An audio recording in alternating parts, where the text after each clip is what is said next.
1 million types of birds, 2 million types of trees and plants, and 3 million types of four-legged animals. So although this 8,400,000 other units, now all of these different forms are produced by the material nature. This material nature, or many gunas, is very under the control of God. We will be glorifying His Holiness Srila Tamal on the 17th Disappearance Day, that is today, 17 years before, the year 2002, 15th of March, that was the date, when Srila Gurudev left this mortal world and joined the divine couple in their pastimes in the spiritual realm.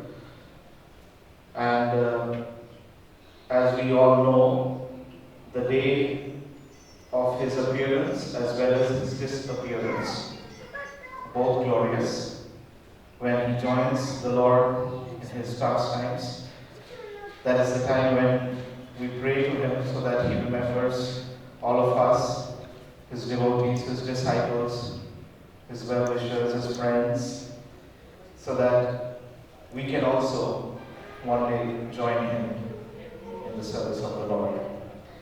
So, not wasting any more time, I will request the devotees, the senior disciples of Srila Gurudev, to come up and share their feelings and thoughts with us so that we can meditate on His divine grace this day. So first, I request His Grace, Krishna. Maharaj was very, very dear to his god brothers and god sisters, and he was, for me, like an elder brother. And he used to care and give advice and share many things with god brothers and god sisters. We had a very nice relationship, and he was a very extraordinary person, one of the most intelligent people I ever met in my life, spiritually and materially. And he was very affectionate to his god brothers and god sisters, and he will give advice in many interesting ways. Sometimes very heavy, sometimes very sweet, but always joyful. And we used to be here in Vrindavan many times, and he used to give us his association, invite us for prasad, and we have very nice talks, and share many parikramas and went many places in Braj. And he always had an extraordinary thing to say. There's so many things that I have forgotten, because at this time you lose, in older age, you lose your memories, you know. But we used to go on parikrama to Govardhan and walk and stop by in the places and have kirtan, and also have nice talks about the pastimes that were performed there. Also, many very nice talks, always exhibiting his affection and love for these places of pilgrimage, especially Vrindavan. He had a nice special relationship with Vrindavan, and in the later years, he used to come here and give extraordinary classes, and also give seminars and wonderful things like that. The day of his disappearance, we were not in Mayapur, we were here. And the day before, he had sent us a message that we couldn't meet this time, but he will come during Kartik to Govardhan. And he mentioned that he didn't know what will be his service, particular special service, after he was finishing his studies and his things at the university. That was one of the things that he wanted to do, to be able to preach the glories of Sri Chaitanya Mahaprabhu and the Sankirtan movement in a higher level of reach to sophisticated people and professors. And his idea was to explain the tradition of the Gaudiya Sampradaya in its proper light. Because in the academia they didn't have the proper understanding of Vaishnavism and even Hinduism. They had a very, at least at that particular time, a kind of a biased way of understanding, not because they wanted to do it like that, but it was presented like that by the first people that came to India and understood it in the light of Christianity. And they thought that all these Hindu things were just not, they were like imaginations or things that were not actually proper religion. And so he wanted to preach to the academia and present the Gaudiya Sampradaya and Hinduism in general, not Hindu, but the proper Vedic presentation. And that's why he went into academia. And then I remember that at the beginning times he had to submit to the presentations that they were given, even though they were not the proper things, because otherwise he couldn't attain get the credentials. And at the beginning he was saying, I have been in this tradition for many, many years. I've studied deeply, and do I have to go through all these studies in this way? Isn't there any way that can be accredited? And this was the discussions before he entered the university and with the people in the university, and they said, yes, that can be done in a certain way, but you had to get the tools to present it in the academia. And that's why he said, okay, then I will go through this. But his professors were absolutely amazed at the quality of his presentation, of his studies, the things that he explained, how he presented things, how he studied, how he was at the top of the line all the time, all the way up to the last point. And when he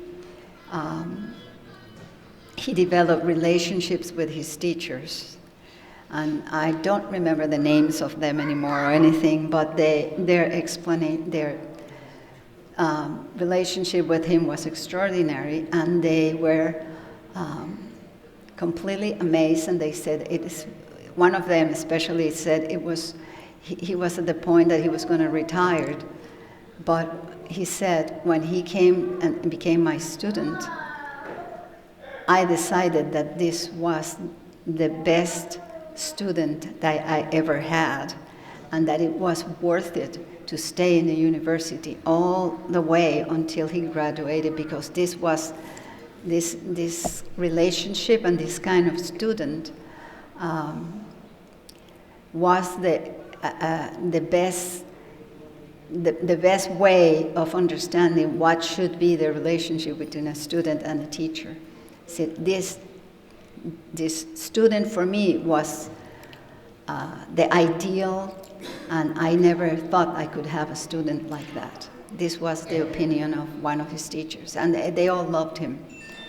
And they all came to the disappearance days in different places, and they expressed this very, very extraordinarily. And they were very, very sad of his departure, so this was an extraordinary thing.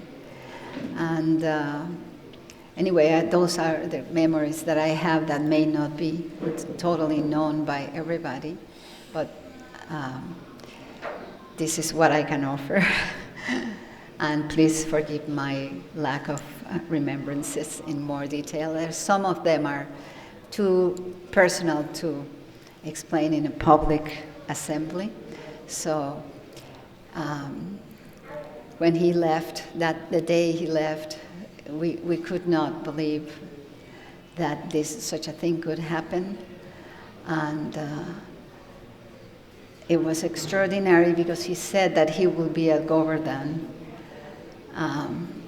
in Kartika, we will meet there. He was telling us, well, we were not in Mayapur, some of us were not in Mayapur, and he sent us the message that he will meet us. And actually, he met us at the Samadhi, the Pushpa Samadhi installation. And I thought he meant it. And he wasn't sure, he had expressed, he wasn't sure what his service could be afterwards. And of course it wasn't possible because his service wasn't going to be in this plane of existence. It was going to be in the other, wherever he would go with Prabhupada, Krishna, and all the things that probably happened afterwards is because he was already finished with his mission.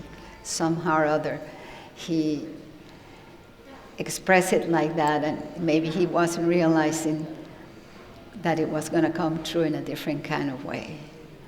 And I remember the speeches, some of the speeches. I remember Vishwambar Prabhu's speech telling the things that he used to do with Maharaj sometimes in Italy, and they were extraordinary. He might probably say some of those things, and he expressed them there, and it was a very nice thing. I ask you to please tell the devotees all those things that you were saying that were so extraordinary, representing him. He had this nature of extreme intensity and extreme sweetness. So you couldn't take him sometimes and you couldn't live him at the same time because of that sweetness and intensity being so extraordinary. So Srila Tamal Krishna Maharaj Ki Jai, all glories to his divine grace. Hare Krishna. Thank you, Mother Kanta, for those wonderful memories. And as you said, he went from one side of lifestyle, like he was completely into a different form of life. Then he went to the academia. And once when he had come to Calcutta, so that time he told some of us, we were like with him, and then he said that you have no idea what an austerity it is. And we could all figure out that the other students, they probably were like half the age of his, and then he had to sit with everyone and how nicely he adjusted himself in that whole circumstances, and then he really came out well with good results. He also showed us the certificates once he had sent them to Sachidananda Prabhu. So we were young at that time, we were also going to college, and I was not doing good in my studies, and my parents had complained to, at that time, I was in school, high school. So my parents complained to Gauranga Prabhu. He was there in Mayapur that time. And Gauranga Prabhu, as parampara, he complained to Gurudev that my name that time was Vikram, that he said that he's not studying properly. So Srila Gurudev wrote me that, you see, I being your Guru, I am doing my studies so well. So I expect you to get good grades in your school. So and from the next time I used to send my mark sheet along with my letter to Dallas. I remember those days.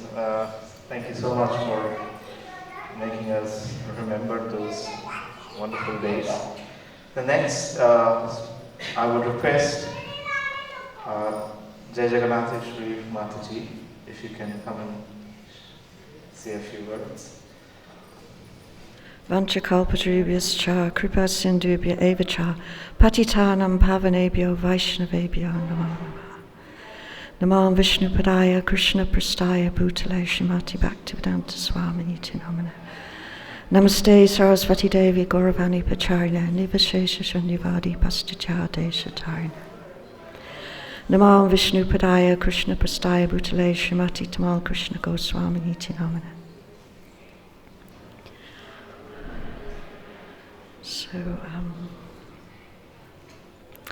I was fortunate to receive a lot of mercy from Tamal Krishna Goswami.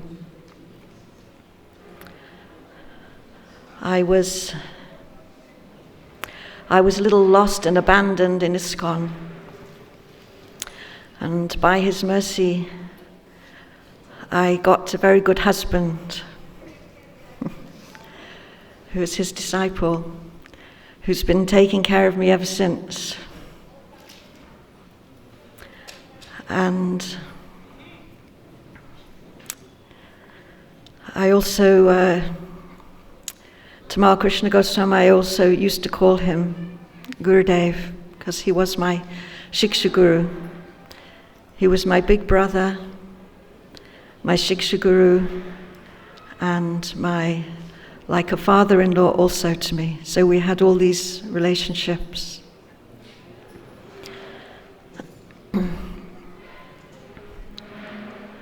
And so I'm from UK. We were living in UK. And when he used to come and visit, he would sometimes stay in our house.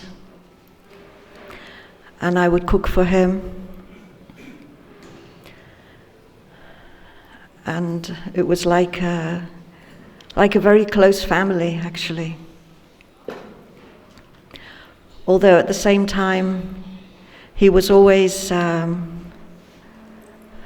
guru, instructing, guiding, training us in so many ways. But very loving and very caring.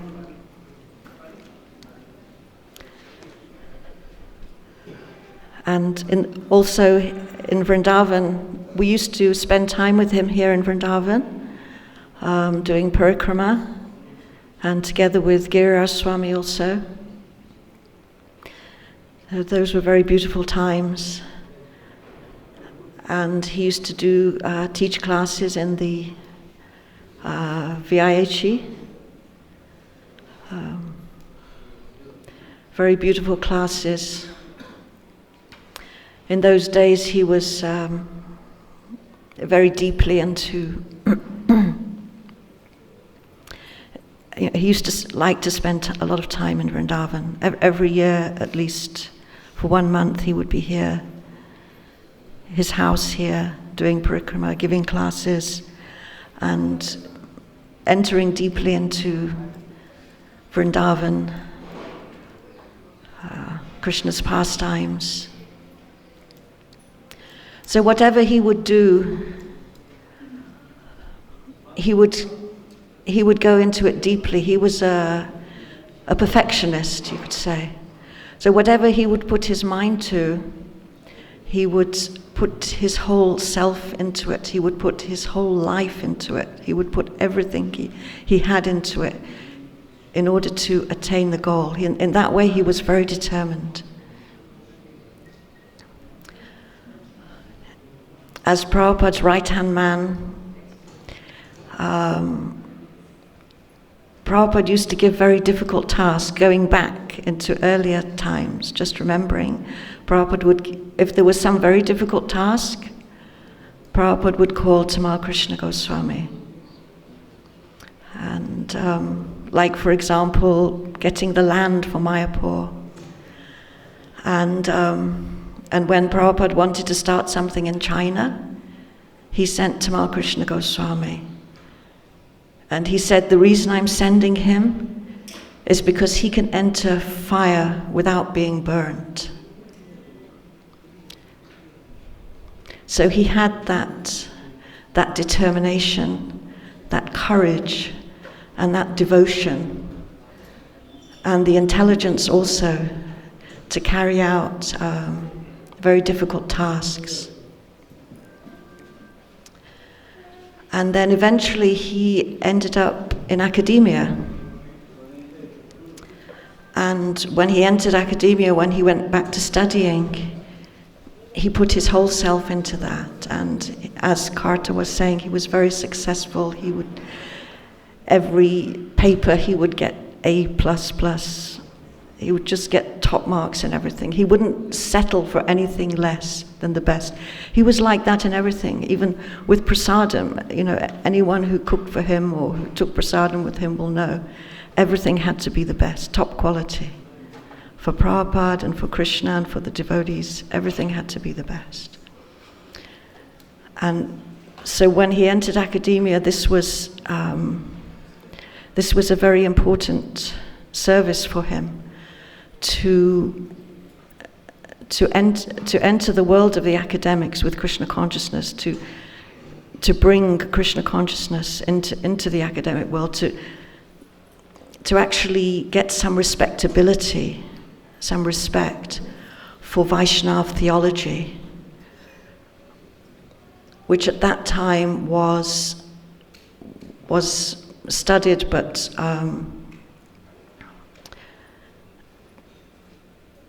there was no knowledge about Prabhupada, and he did his thesis on Prabhupada, and because he wanted Prabhupada to become famous, to be recognized in academic circles.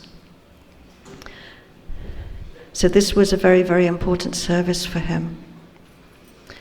And actually he was very much ahead of his time, because in those days there were very few devotees in academia, and the ones who were kind of viewed a little strangely, like, what are you doing in university? Why aren't you just doing service? You know, why aren't you just in the temple?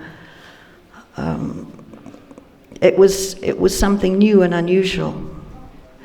But now it's been very common. A lot of devotees are going back to university, doing degrees, and for preaching to academics.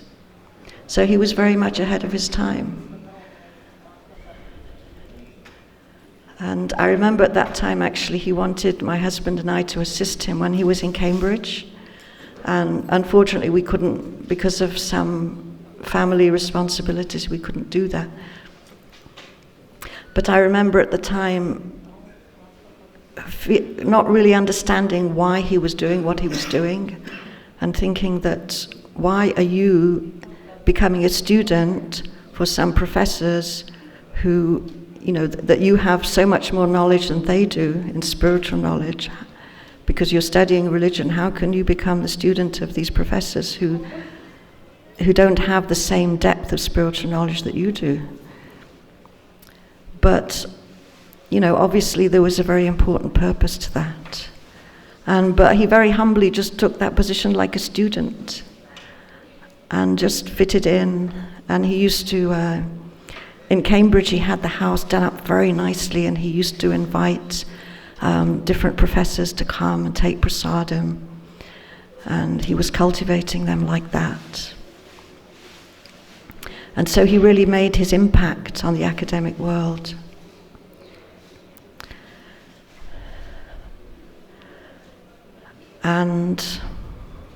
But unfortunately,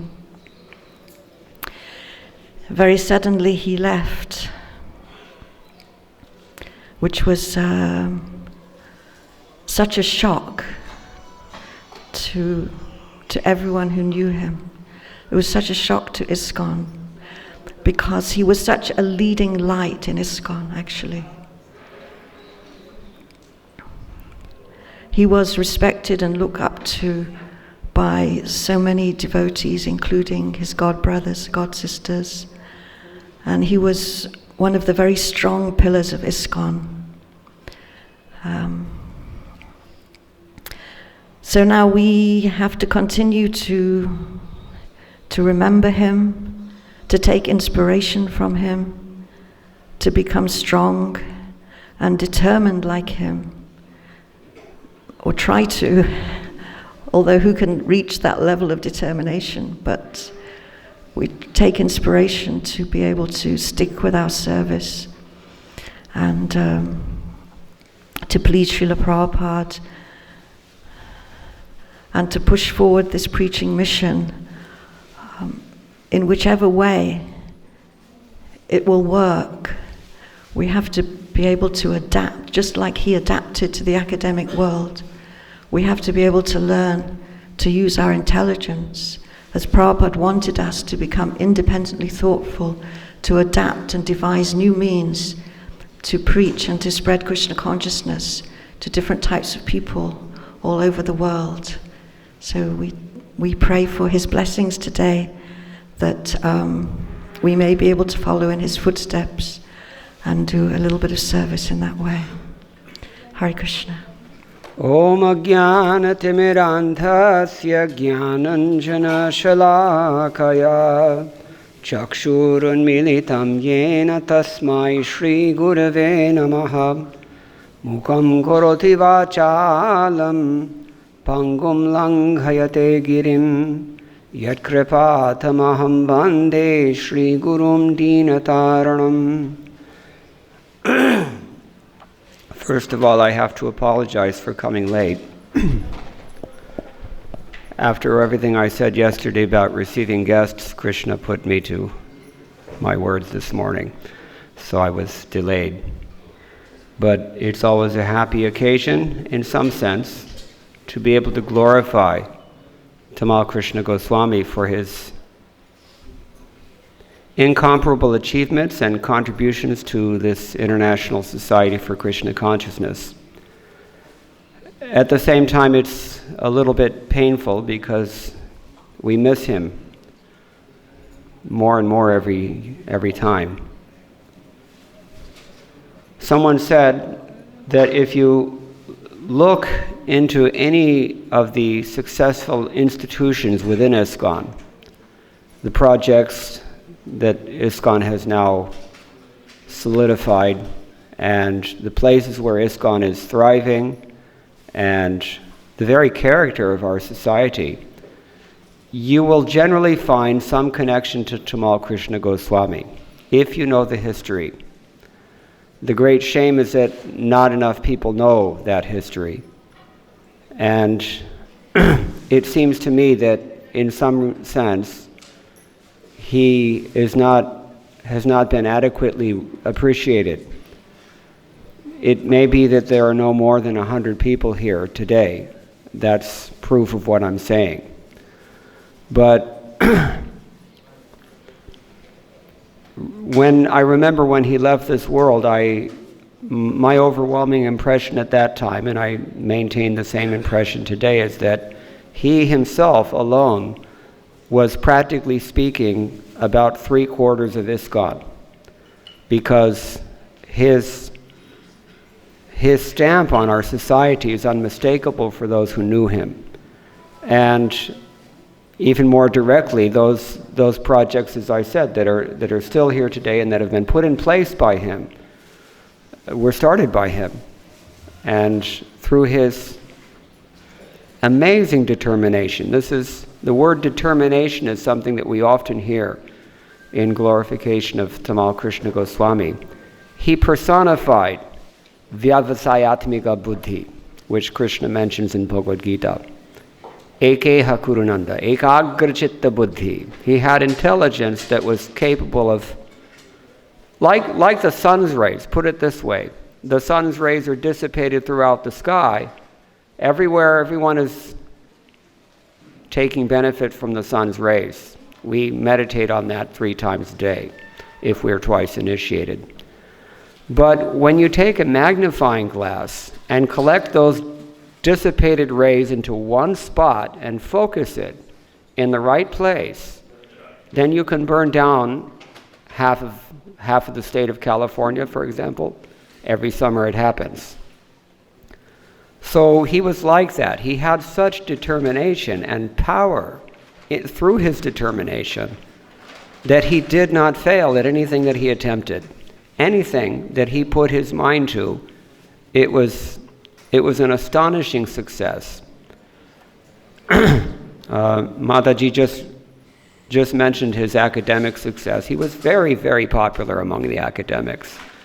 And the proof of that is that many of them actually submitted homages to him after his departure, untimely departure from this world. And I remember when he first enrolled in Southern Methodist University in Dallas, Texas. You have to look at the context. He was what they call a non-traditional student because he was at the time about 50 years old. Most of the students there are about 20 or something. So first of all, he was a non-traditional student. And secondly, he was enrolling for a bachelor's degree in that university, a very prestigious university, one of the best universities, private university in the United States. And so he was late, and the person that he spoke to about enrolling in the university told him that it's too late. You have to wait for the next entrance. But somehow or other, Tamal Krishna Goswami was not a person to be deflected.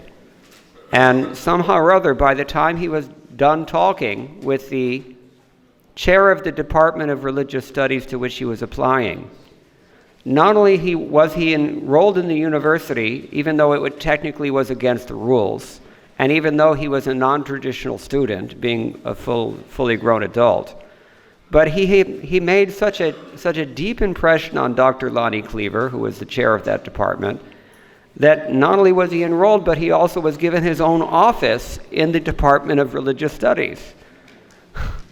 And as she said, whatever academics he went through as a matter of detail, he was not satisfied to have a 4.0 grade point average.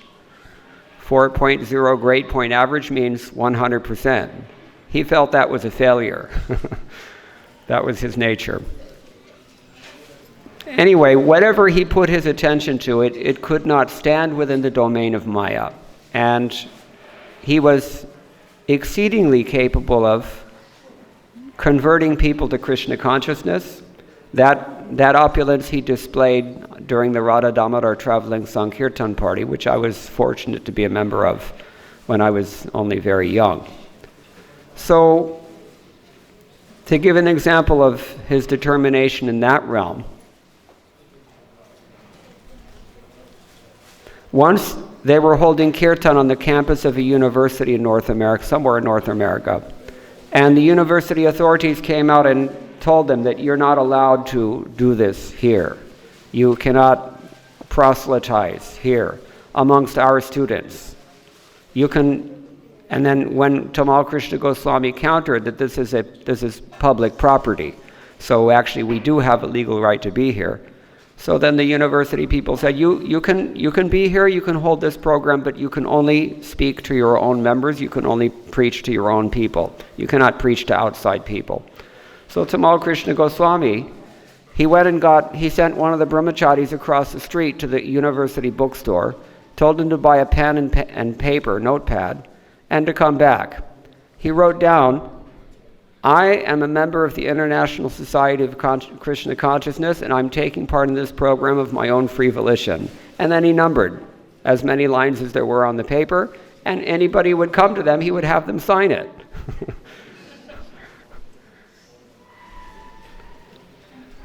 Once he took a plane I think he was going from New York City to Miami, and he had one ticket to go there, and he booked 2 tickets to come back because Prabhupada would be in New York when he came back. And he decided that he was going to bring some conditioned soul out of the kingdom of Maya and offer him to Srila Prabhupada at his lotus feet. And he actually did that.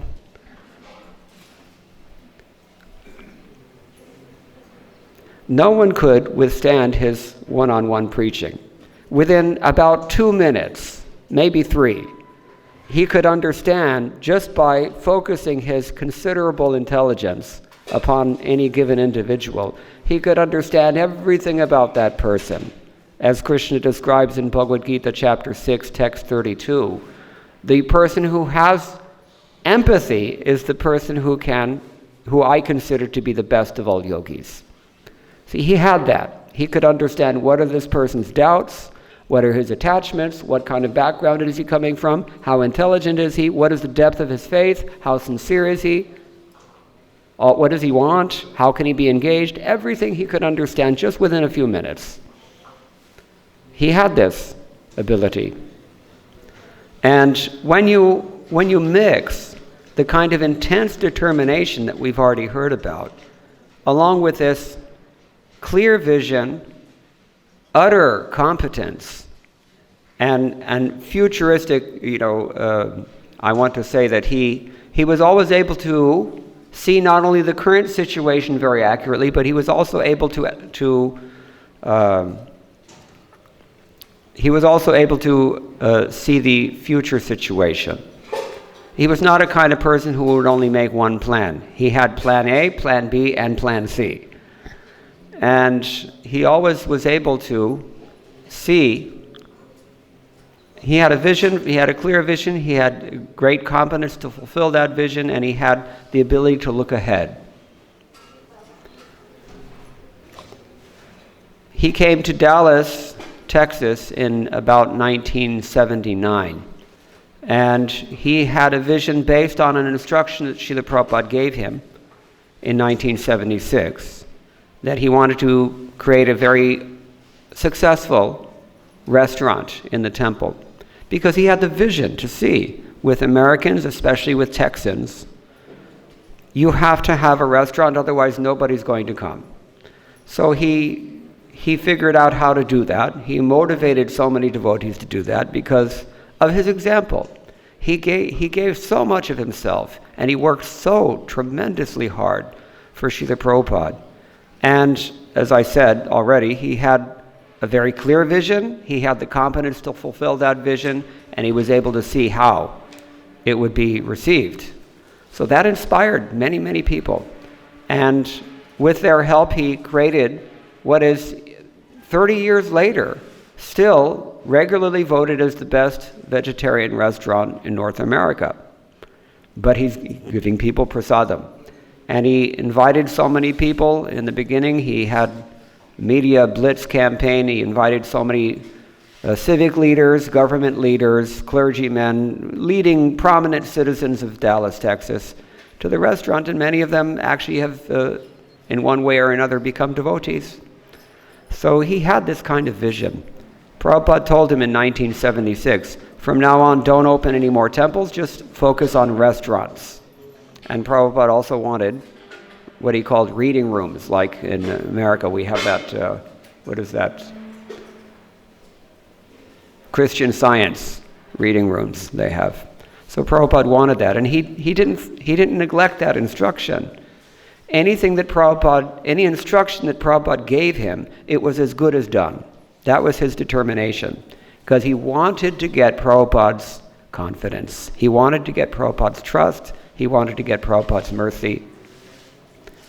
I remember he explained one story. He was constantly trying to prove himself more and more and more to Srila Prabhupada. And he knew, as Prabhupada's servant and secretary, very intimate. Practically speaking, you don't find even one photograph of Srila Prabhupada that doesn't have Tamal Krishna Maharaj nearby. He was so close all the time. He told me that although we say Vani and Vapu, they're one and the same, but the Vapu is temporary, whereas the Vani is eternal. Therefore, the Vani is more important. We say like this. But he told me that even though we say like this, and it's true, he said, still, I never lost a single opportunity that I could get to gain Srila Prabhupada's association.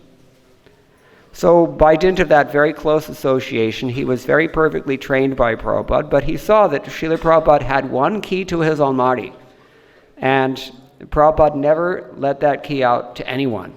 Therefore, Tamal Krishna Goswami set his sights on gaining that degree of trust. And he worked very hard over the course of many, many months, and somehow or other, finally he gained enough confidence from Srila Prabhupada that Prabhupada let him have the key. And he lost the key. They scoured Srila Prabhupada's rooms repeatedly, looking for this key. And high and low, every single inch of the room, they searched to try to find this key, and they could not find the key. Finally, he had to go back to Srila Prabhupada and admit that he had lost the key. Some years later, when he was sitting in Prabhupada's quarters in Mumbai, this was in Mumbai, he was sitting in the couch, and he felt between the cushion of the couch and the couch itself that there was something there, so he reached down and he found that it was the key.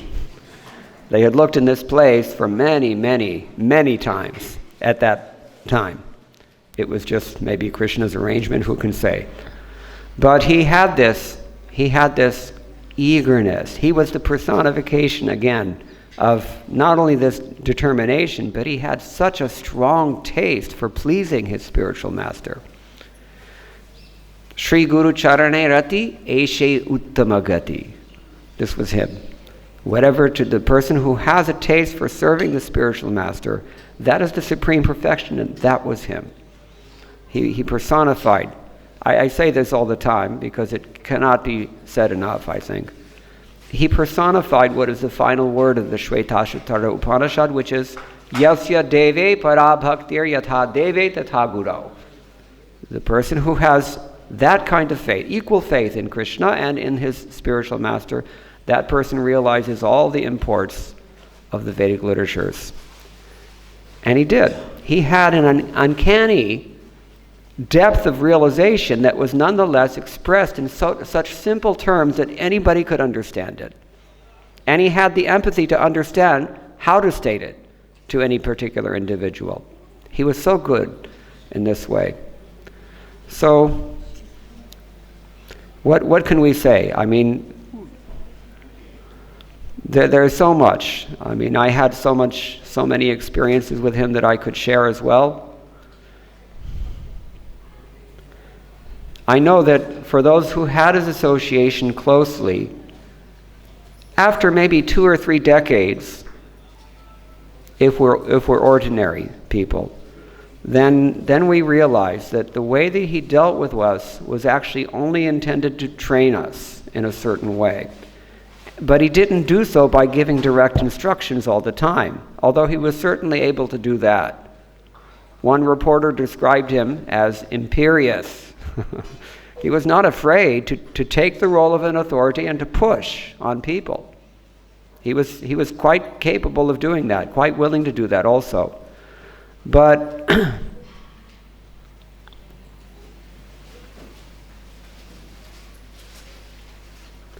at a certain point in my life, I had sufficiently intense experiences that I gained some insight into how samskars are formed. Samskars. By samskar, I mean the way that our minds are shaped, the way that we think, the nature that we possess. So he dealt with people in such a way as to mold those natures, as to change people at that very deep level, kind of like nuclear physics. Very, working with people at a molecular level of subconscious reality. He was able to change people by the ways that he dealt with them in Krishna consciousness. And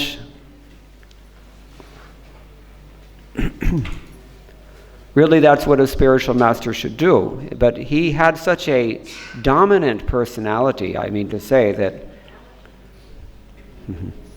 one of my professors in college said that this is a professor of Hinduism, so the professor said that the American subtle body is indomitable. So certainly I can say that Tamal Krishna Goswami was such a person that once he got into your consciousness, he made a permanent change and left a permanent impression. The word samskar means that, samskarana, impression. He was able to do that just by the force of the strength of his Krishna consciousness and the force of his character. Force is a very good word to use to describe him. There was nothing at all casual about Tamal Krishna Goswami. Everything was intense. And that's why he was able to do what he did. But why he was able to do what he did for the reasons that he did them, that is sometimes easily missed. Everything I saw that in Krishna consciousness, we don't like to be what we call swarthi, selfish. But he was like that. But I saw that in every time that he was doing something, it was definitely for the betterment of Srila Prabhupada's movement. But he was so expert and so intelligent and also civil about it that he also benefited from it himself for his own particular service to Srila Prabhupada. He was so expert in these ways. But yasya prasadad bhagavat prasado yasya prasadan nagati kutopi jayam stuvam tasya yashastri sandhyam vande guroho Sri Charanarvindam. You can hardly think of Srila Prabhupada without also thinking of Tamal Krishna Maharaj.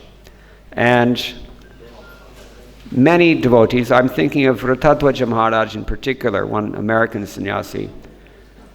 At a point in the late 1990s, Tamal Krishna Goswami had to undergo an operation for prostate cancer. And this devotee, Ratadwaja Maharaj, was serving him as submissively and humbly as Ishwari Puri served Madhavendra Puri during his demise.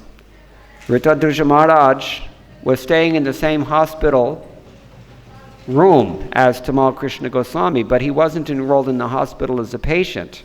He was just staying there, and there was no bed for him to sleep on, so he slept on the windowsill. That's where he slept at night. He would not leave the room, and the doctors had to tolerate it. That was the kind of respect that Tamal Krishna Goswami commanded from persons who were sincere in Krishna consciousness.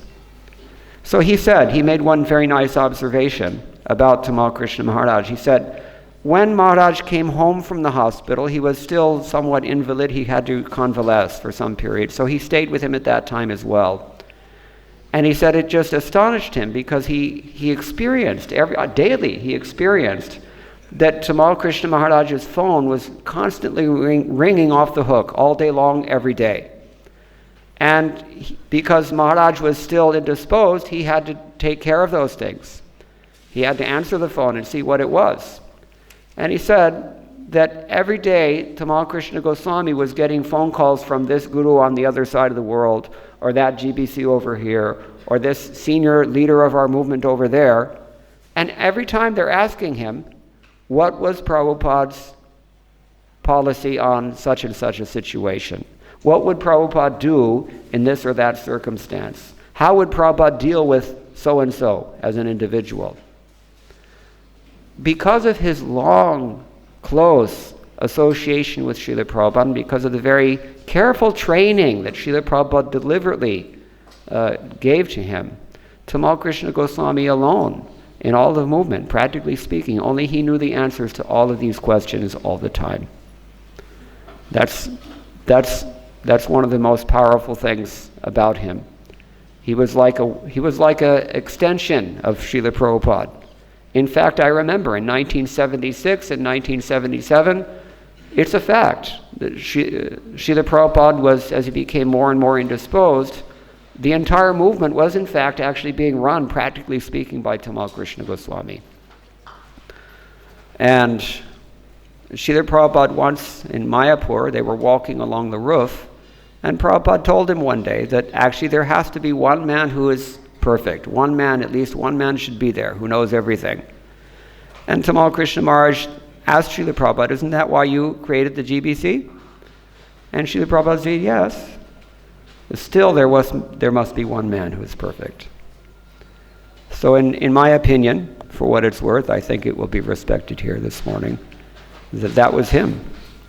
And therefore I said in the beginning, it seems as if he's underappreciated, but on this day at least, we're very happy to share some appreciation for such an august personality, and we can humbly bow at his lotus feet and beg for his blessings, which will sustain us if we ask. Another one of his very maybe less known characteristics is he was extremely kind, very, very soft-hearted. In the Hitopadesh, we hear that true friends are like coconuts. Coconut is very hard and rough on the outside, but it's very soft and sweet inside. He was like that. I remember Giridhari Swami. Somebody has to tell me if I'm talking too much. I don't know what time limit. I'll stop now. Giridhari Swami told me, Tamal Krishna Goswami, I remember, Giridhari Swami was out searching all over the city of Dallas one day. From about 6 in the morning until late at night, he was looking for a particular kind of chair that Tamal Krishna Maharaj needed for his office in Dallas. Those who knew Tamal Krishna Goswami will appreciate that he was very particular, and it had to be a certain way. So Giridhari Swami was working so hard like this, but he wasn't unappreciated. Tamal Krishna Maharaj was telling everybody all day long, look at this man, look what he's doing for me. All day long he's running around in the hot sun, he's trying for, this is surrender. He was appreciating like that. He took care of people who surrendered to him. He was extremely kind to people who did so. Even to me, he was very kind, even though I never did anything. He was so sweet in that way. Anyway, I have to stop now, but thank you very much for the opportunity to say a few words of glorification, and all glories to His divine grace, Srila Tamal Krishna Goswami Maharaj, Gurudeva Ki Jai. Who has given us all these beautiful things. What are those things? Namasreshta, the beautiful Mahamantra, the name of the Lord. Mahaprabhu Sachiputra revealed His form to us, His purpose to us. Rupam tasya agrajam marupurim, tasya agrajam. Sri Rup and Agraja means Sanatana Goswami, Madhurim Goshtavati, and Radhakunda, Girivara, Giriraj Govardhan. All these beautiful things that reveal the Dham to us. Prapyasya pratita kripaya Shri Gurum Dannadosmi. So it's like a prayer that of thankfulness, like we are grateful unto you that you have revealed all these wonderful things to us. So I would now request the person who is actually who has Vrindavan in his heart, and is actually this wonderful godbrother of Srila Gurudev, our very dear Dinabandhu Prabhu. Please come and share a few thoughts. Jai Sri Krishna Chaitanya Prabhu Nityananda Sri Advaita Gadadhar Shivasari Gaura Bhaktivinoda. Hare Krishna Krishna Krishna Hare Hare, Hare Rama Rama Hare Hare. Vanchakalpatrubhyascha kripa sindhu vaja patitanam bhavanebhyo vaishnavebhyo namo namah. So we're all gathered here in this holy dham of Sri Vrindavan, where even today Radha and Krishna's pastimes are going on.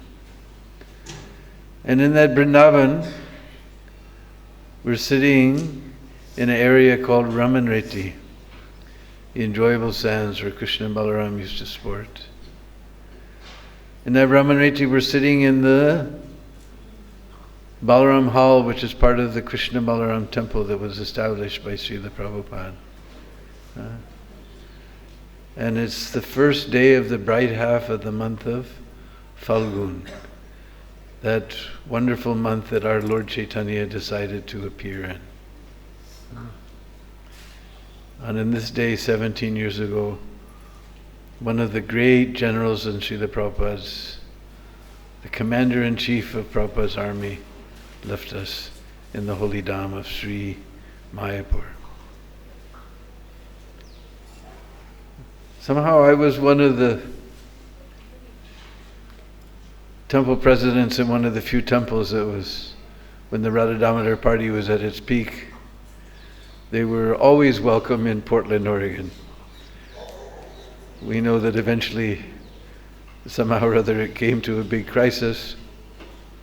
We'll talk about that later, but anyway, although he did take men from my temple, we were just happy because he and Vishnujan Swami would come and they would enliven the devotees so much. The devotees were always coming, so if he took somebody, they were advanced in spiritual life, we were happy. We were just happy to get their association. So, and Tamal was also very happy to come to Portland, one of the few temples. Of course, we know that eventually his taking people from temples caused a big ruckus in ISKCON, and there was a big GBC meeting, and finally Prabhupada stopped the Vrindavan party, and Tamal just said, well, where can I go? Maybe I have to go to China. And Prabhupada said, yes, go to China. And he said, wait a minute. But that was Tamal. If there was something impossible to do, he was the one who could get it done. Prabhupada depended on him. Whatever was impossible to do, he knew Tamal would be able to do it. And that was one of the most impossible places in the world to preach, China. He knew somehow or other. And now we see every year so many Chinese devotees are coming. It's all, he was able to do the impossible. Because I saw my vision of Tamal, he was constantly 24 hours a day thinking how to please Prabhupada. That was his meditation. My meditation is how to enjoy my senses, how to get an extra gulab jamun. They're giving out one, then I say, well, I'm Bishbasa, you give two. But his meditation was how to please Prabhupada 24 hours a day. That's the only thing. Every atom of his body was meant for pleasing Prabhupada. And he would do the impossible. Just like in those days to get land in Mayapur, we're all relishing this Mayapur festival now. I don't know how many thousands of devotees are there for this Mahabhishek last week. But Prabhupada, he picked Tamal, you go and get that land. And it wasn't, that was a long time ago, it wasn't so easy. Even when you bought the land, they had to note down the serial number of every note that you paid for that. But somehow or other Prabhupada sent Tamal, and he came back to his room in Calcutta Temple there in Albert Road, and he brought Prabhupada the deed for the land that we have now in Mayapur. And that was the beginning. And now we see Mayapur it's just incredible. If you go there when it's not festival time, it's still so many devotees are there. And it's amazing. You can go, we go visit Srila Sangha and Chaitanya Mata and all these places. Nothing is going on there. But you come to ISKCON and there's always buses coming, people coming. It's always crowded, always bustling. We put Mayapur, the home of Lord Chaitanya, on the map, and that was due to the mercy and determination of Tamal Krishna Maharaj.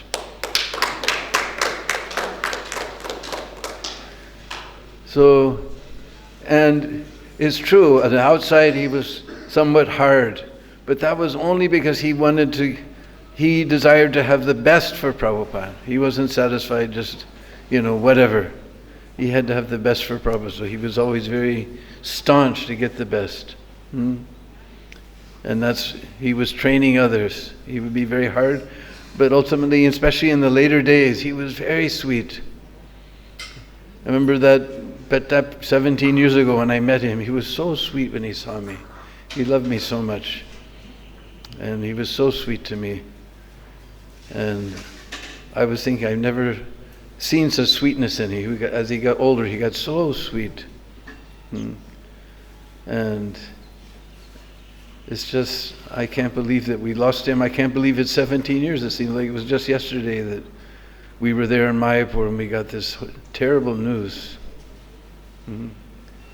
But it's been 17 years without Tamal. And he was always so intelligent. We're facing so many problems right now, but Tamal always would hear both sides of the argument and come up with a conclusion. He had the proper intelligence. Just like Mukunda Datta said, he was always close with Prabhupada. He studied Prabhupada. He was trying to, every atom of his body was meant for pleasing Srila Prabhupada. And we're missing him so much. So anyway, I'm sure there's many people to speak, and every year I have one little offering when Tamal left this world.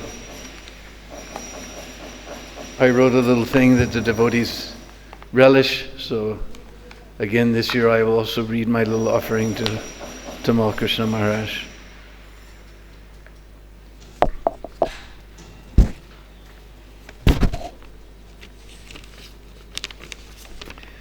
In the courtyard of Krishna Balaram Mandir in Vrindavan, there stood a tall and shady tamal tree. Tamal trees are strong and provide their very dense cooling shade from the blazing sun. It stood there for years, decorating one corner of the temple courtyard, and no one could ever imagine that such a wonderful tree would leave us. But one day, unexpectedly, he left. Originally, that tamal tree was small and not so beautiful. The architect planned to cut him down, as he was in the way of laying out the temple. Srila Prabhupada intervened and saved that tamal tree. In the same way, Srila Prabhupada found one unkempt fellow living in a tree and saved him from being cut down by the onslaught of Maya.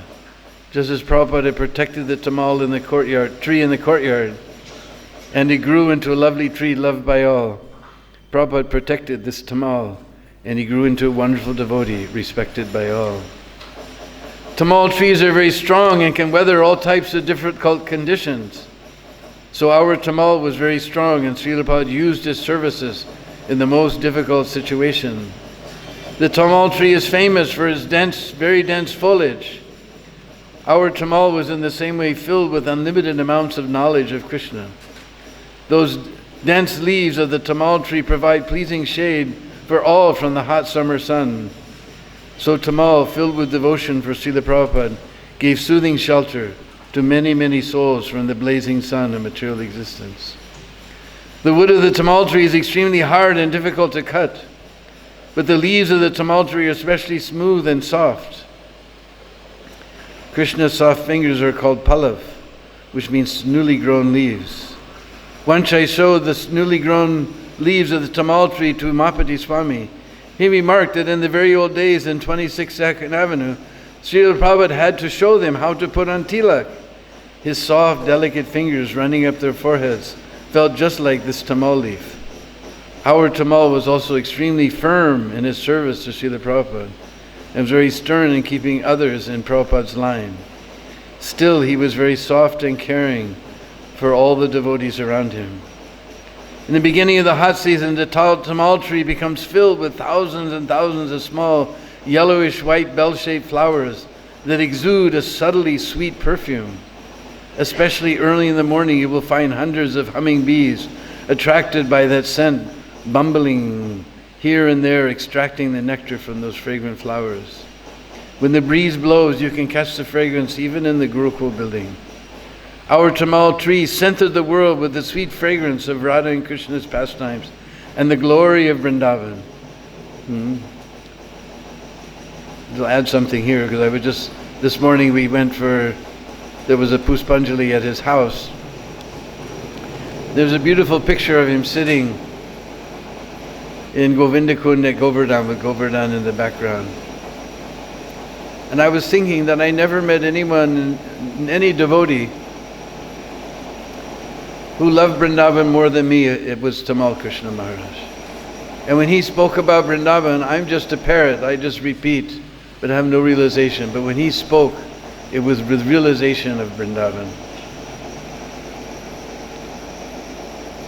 Our tamal tree scented the world with the sweet fragrance of Radha and Krishna's pastimes and the glory of Vrindavan. But unlike the tamal tree, he did this in all seasons and times. Many bee-like devotees buzzing with the Maha Mantra used to always surround him, drinking this relishable nectar of Krishna Lila and Kirtan Ras. And this fragrance spread not just nearby, but throughout the entire world.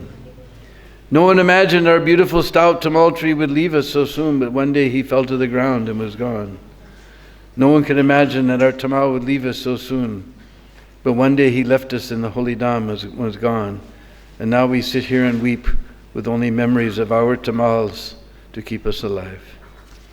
Srila Tamal Krishna Goswami Maharaj ki. By the mercy of the spiritual master, a blind man can see stars in the sky. By the mercy of the spiritual master, A lame man can cross mountains by the mercy of the spiritual master. A dumb man like me can speak eloquently.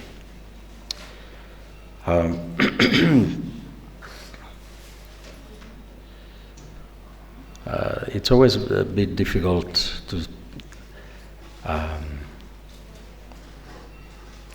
speak on this day, since I was with him when he passed away, and I was involved with the last rites, and the GBC, they appointed me to take charge, to wash the body and dress him up and put the tilak, and ultimately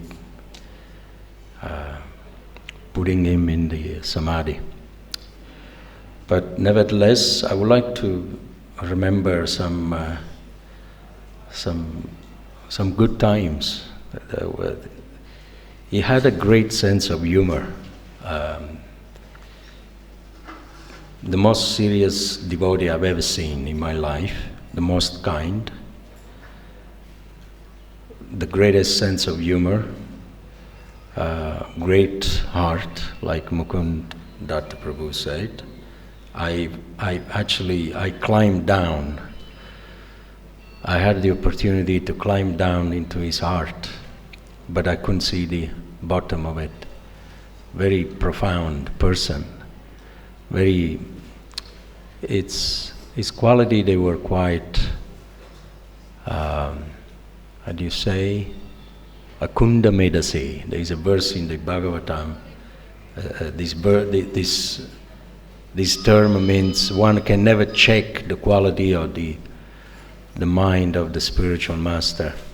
How deep he is, how intelligent he is, how kind he is. I remember when I was brahmachari, just straight after Bhagavan left, I was temple president in Leicester, in UK, and I wanted to leave to search for a guru, because previous I joined in Italy, and somehow or another I was too young, and I dodged the initiation from Bhagavan twice. So I was like a black sheep for Italy. So I left and I went to UK. But then I became serious, 1986 I believe it was, and Shivara Maharaj, he took over as a GBC after Bhagavan left. He said, please stay, Krishna will manifest your guru. He will come to you. You don't even have to search for him.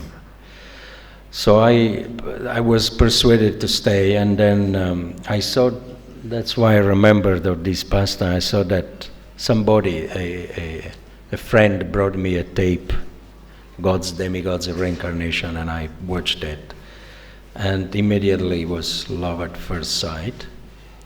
So I wrote it to him, and he sent me a picture of him. I asked him, to send me a picture because I wanted to make offering of prasad to him, and I wanted to learn the mantra, the Guru mantra and Pranam mantra.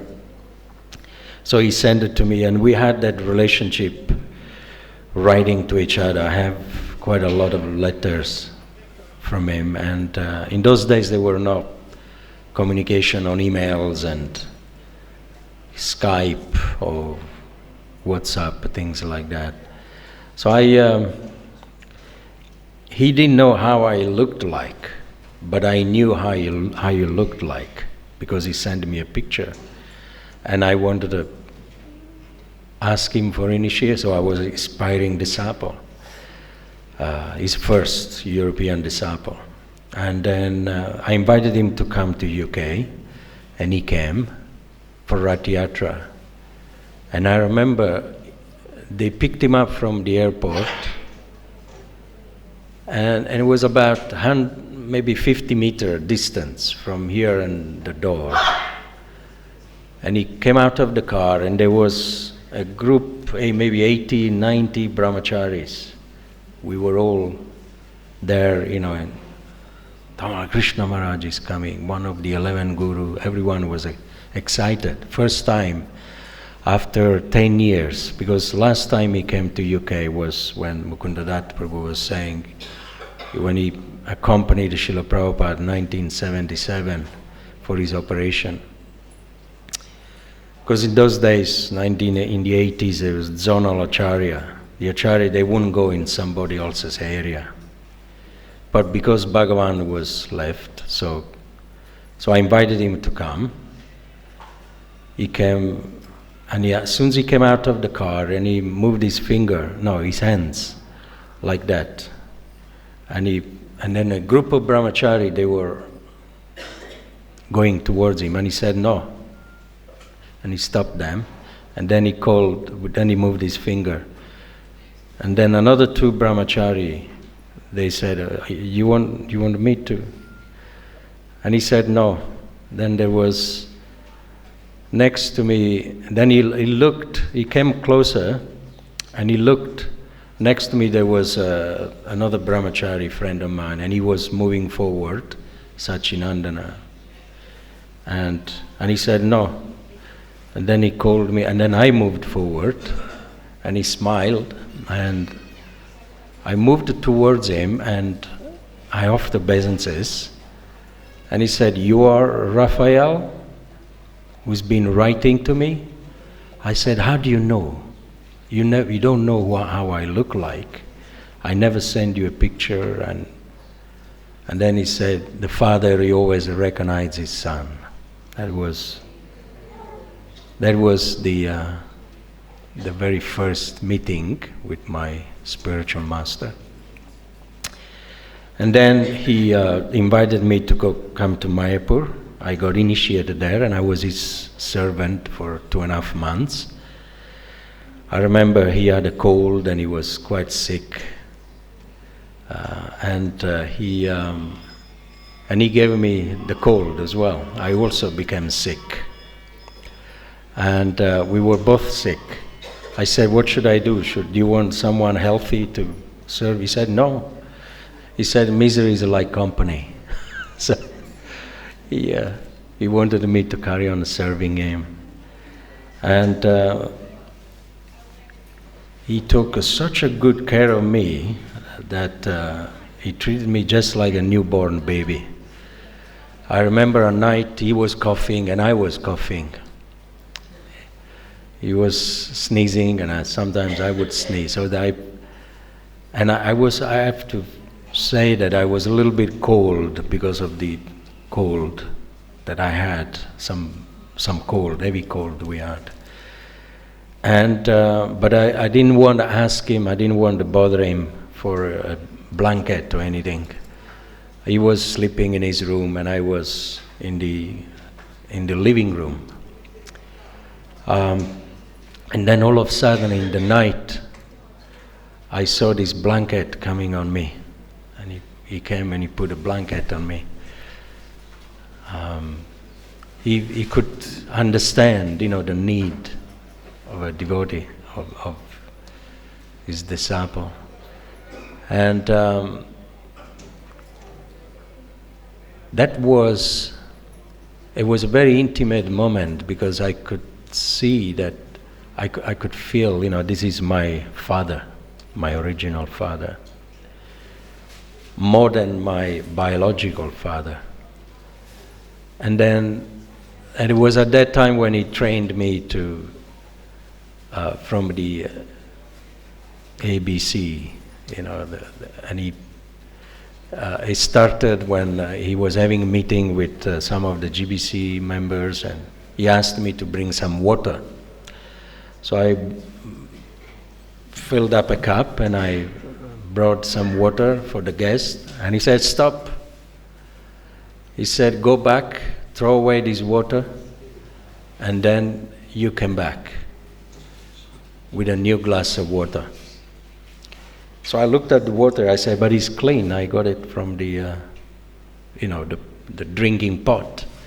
He said, just go back, throw away that water, wash the cup, and pick up the cup with your right hand and fill it up with water, and then you serve. So he told me step by step, even, it all started from there, how to serve a glass of water. And then afterwards he smiled at me, he said, Srila Prabhupada, he trained me in detail how to serve, how to be a human being. And I want to do that with you. I want to train you. So, and then he told me, every time you get a cold, always eat chapatis, dry chapatis and papaya. Papaya is hot, it's like a fire. And you can, and combats the cold in the body. And the dry chapati, it dries up all the mucus in the system. He said, I was told that by Srila Prabhupada, and I'm teaching to you now. So, and I always remember. So that was, and then from there he said, I want you now to go to Vrindavan before you go back to England, and you can sanctify your initiation. And because I was sick, he said, maybe it's better there was a bunch of initiations outside, so many gurus. And he said, if you want, we can have intimate program. And he gave me initiation in the room. He said, I'm sick, you are sick, so we'll keep, the sickness confidential. So he gave me the initiation. There was a Nareshwar Prabhu, he took a picture. And he said, your name shall be Vishvambara Das, name of Lord Chaitanya. And then he said, do you like this name? If you want, I can change it, he said. I said, no, it's a beautiful name. Because my previous name was Raphael, so I was expecting something like Ramachandra Das, or, usually the gurus, they give the name according to the initial of your name. So I was very happy, and then he said, when you get better, you can sit down in the fire, any fire, from any guru who is giving initiation. And I remember Bhattichuru Swami was giving initiation after 4 or 5 days, and I sat in the fire. So, and then he wanted me to come to Vrindavan, and he gave me a pair of shoes to take to the house. Housekeeper, Nishinga Devi, her name was, she was half initiated by Srila Prabhupada and half by Tamal Krishna Maharaj. Said, give these shoes to her to take care of them. And I said, Guru Maharaj, what is the mood to enter Vrindavan? It was my first time. So I said, what should I read something? How do I prepare my consciousness? So I was expecting very high philosophical answer, how to enter Vrindavan. Because, I was expecting something esoteric. And he said in 2 words, see yourself, Lord, and everyone more than you. See yourself less than everyone, and everyone more than you. That's the mood to enter Vrindavan. And it was very interesting. So he taught me how to be humble, to try to become humble. So, and then I always liked to be with him in Mayapur. In another occasion, we were having bathing in the Ganga, and he looked at me, he was playing like a child, in the Ganga. And then he said, Vishvambar, this is the place where to enjoy. If you want to enjoy, you come to Mayapur. He said, you know what is the business of the Guru?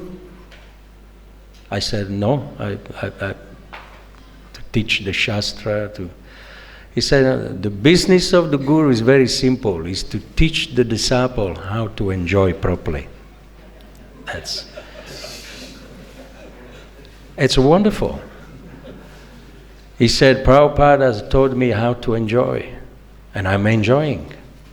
Because if you give up sinful life, then you're left with enjoyment. To be in the service of the devotees, it's very enjoyable. The nature of the soul is to give, whereas the nature of the mind is to take. So he was always like that, always in giving happiness.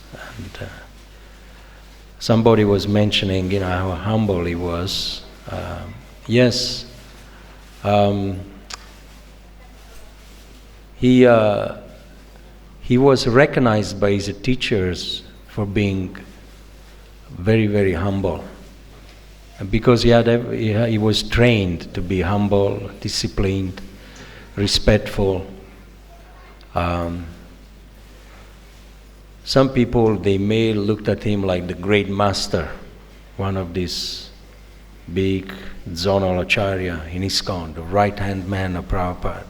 But actually, I've witnessed him when he felt the love of someone, he would serve that person. He personally fed me sweets. We brought him sweets at the airport. And one devotee said, your disciple, I was Shivaram Swami, said, your disciple, he won a marathon this year. And then he said, well, I'm not interested in that. Anybody can win a marathon. Main thing, that he loves me. And then they gave him some sweets, and he was picking up the sweets, and putting in my mouth. I felt very, very embarrassed. I said, the disciple was supposed to do that. And then I was choking. He put different sweets in my mouth, and then he opened up a bottle of water. Here, drink some water. It was like a father. There was when the guru sees that the disciple has a genuine affection for him, then he becomes a bhakti-vatsala. And he, in another occasion, he invited us to go to Oxford. It was a few months before he passed away. It was in December. And it was there at that table that I saw him, he said to us, he said, this is just like Last Supper. Jesus, Christmas Day, yes, it was a Christmas Day.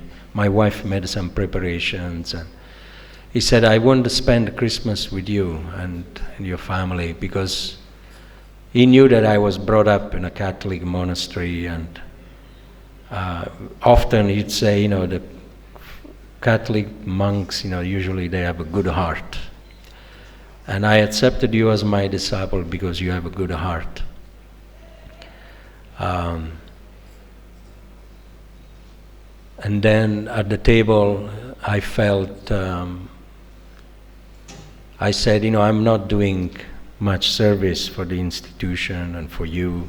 Even though I got the place for him to start his education in Cambridge. I felt guilty because, like my wife was saying, he was very humbly requesting. Actually, he invited me for prasad with him. It was in Vrindavan, yeah. He said, you know why I'm inviting you for prasad? This is a business talk. It's not guru-disciple. It's a business deal. He said when Prabhupada wanted something from him, he would invite him for prasad. So in order to win, to fulfill his desire. So I went and I said, okay, what is it? What do you want me to do for you? What kind of business you want to talk about? And anyway, he said, I want you to look after me in Cambridge, stay with me, and your wife can become my secretary. And otherwise it's lonely, I don't know anybody there. So he wanted some kind of security in Cambridge. And then I consulted with my wife, and somehow or another we couldn't do it. I can't remember for what reason. Maybe because the children, they were here in the Gurukul. And then that was the time he said, then I will make you Regional Secretary for the Philippines. Him and Giridhari Swami, they were trying to bribe me with some positions or something, but I said, Guru Maharaj, I have to consult with my wife. If it's doable, I will do it, of course. And somehow or another we couldn't do it, and I felt really bad. But he was not, like a Taliban. Either you fulfill my desire or you are cursed. He was very happy, and then we arranged different servants for him. We got a place in Cambridge, and he said, at least maybe you can make a ring, a gold ring with a Prabhupada picture on it, so that I don't feel alone. So I had the ring done, and I brought it to France, and he put it on the feet of Radha Parishishvara. Then he touched on Prabhupada's head, and he put it on his. He said, "This ring, Prabhupada will be my companion." And very often he would phone up and say, this study thing, is like a prison. It's, because surrounded by materialistic people. And you just want the association of the devotees.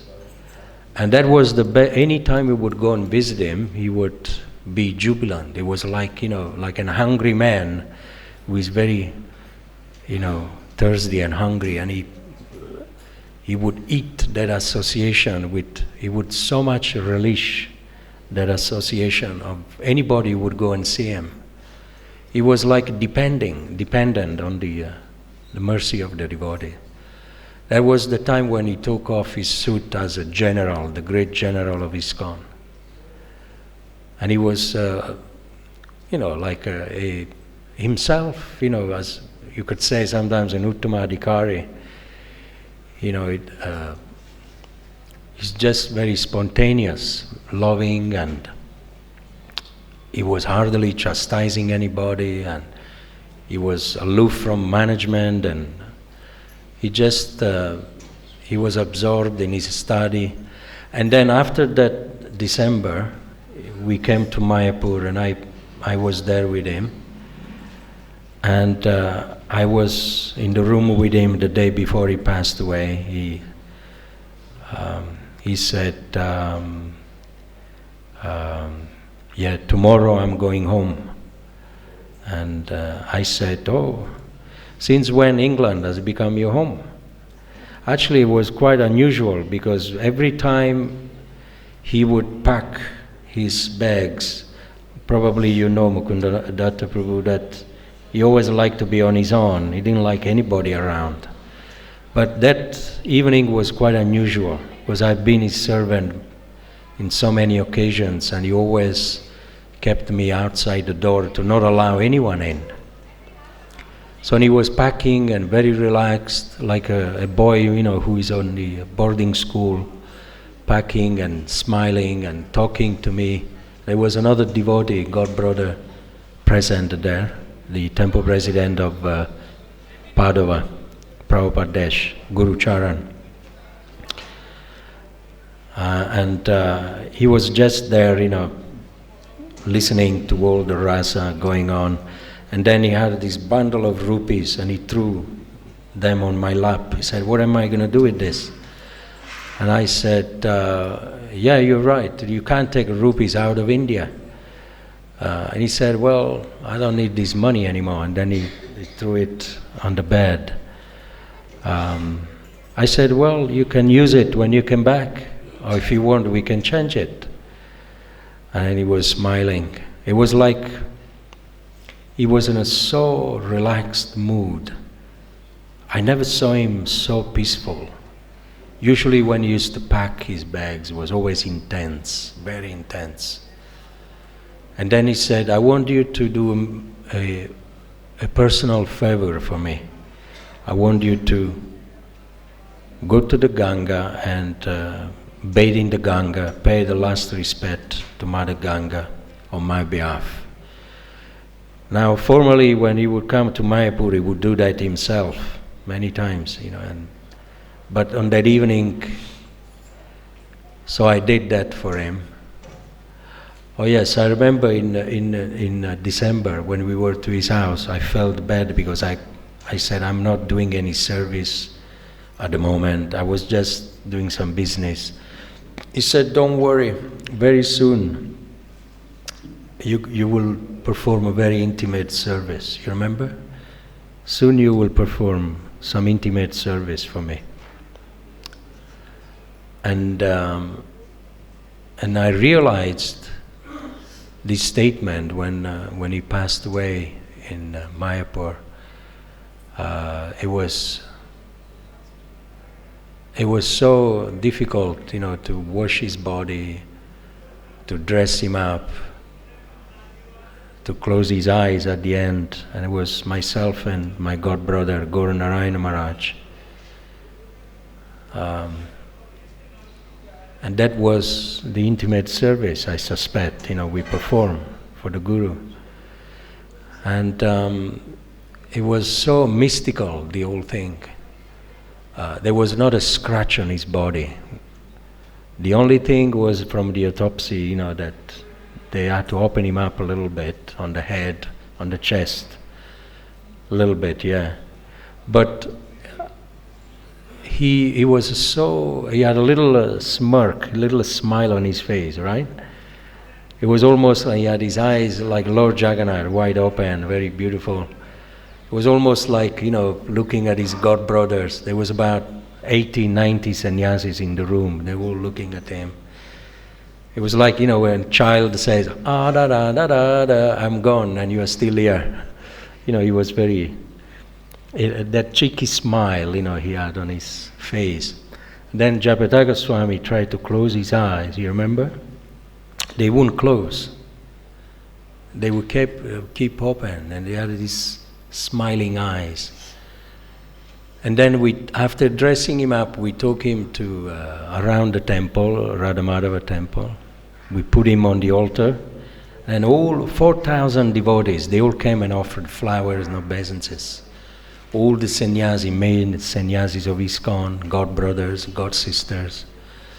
And then we took him to the Prabhupada Samadhi, and then we put him in a Samadhi. And just about when the sun set, we were putting, the salt, we put the salt on his body. And then we took flowers. I got 2 flowers and I closed his eye.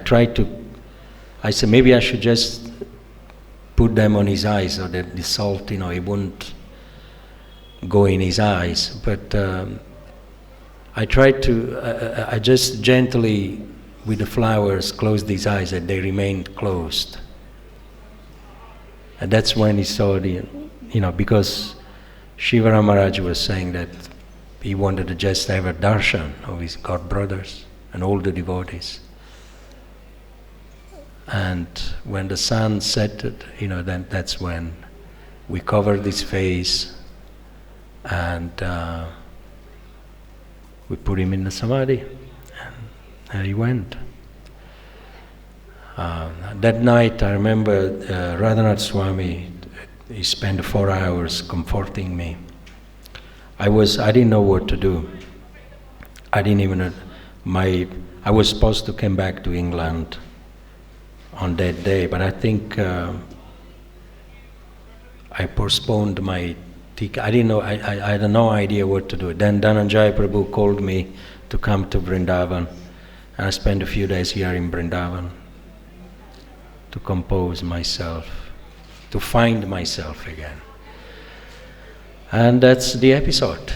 So that's how he passed away. Thank you very much. Hare Krishna. Srila Prabhupada said, work now, samadhi later. And so... I just want to make one small announcement. Ah, sure. I would request all the devotees to keep their cell phones off because it's ringing in between. Right? Thank you. So, yeah, I was saying, Prabhupada said, work now, samadhi later. I joined ISKCON in 1978 in South Africa, and for the first 13 years, I was working very hard, and we built a temple in Durban, so many things. And then finally, His Holiness Giriraj Swami, who became my spiritual master at some point. I'm a survivor of the zonal acharya system. And he invited me to come to India in 1991. So I came at that time. And after all that hard work, I find myself in an enchanting situation. I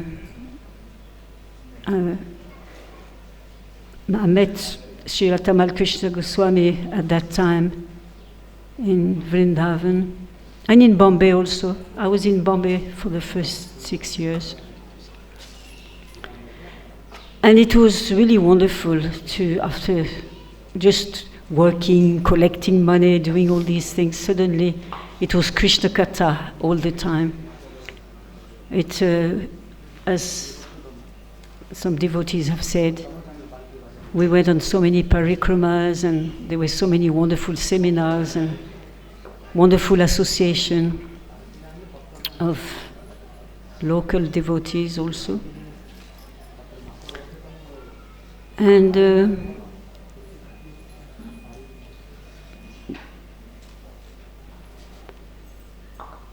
we really felt the presence of Krishna in our lives, suddenly so many windows opened on the spiritual world.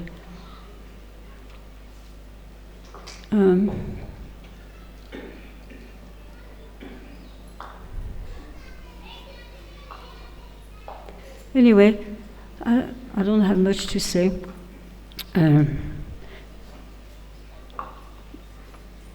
Tamal Krishna Maharaj was like chutney, so hot you couldn't bear him, and so sweet you couldn't resist him. And but somehow I personally never felt afraid of him. I always felt he was my well-wisher.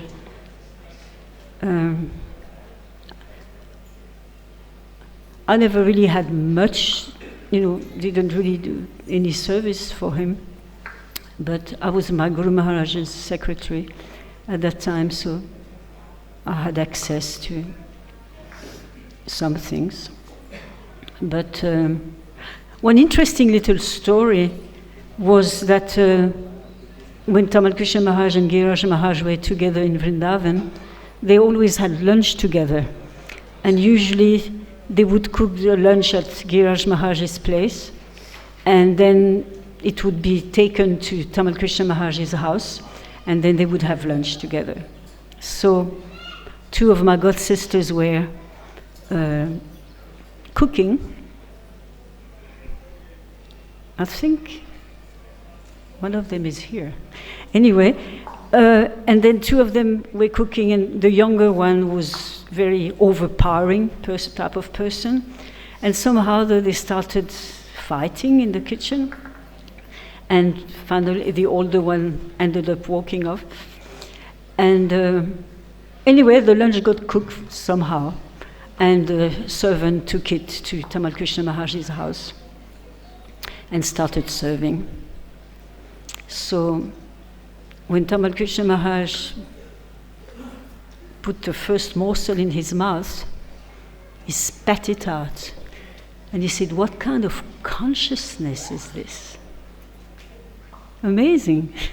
He didn't know anything of what had happened, but he could taste that the prasadam was not prasadam. So it was really amazing.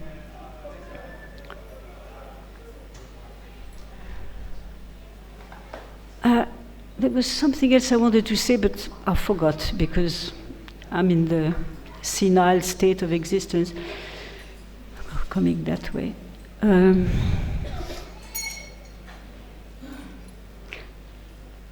I got a personal letter from Tamal Krishna Maharaj, and he was encouraging me to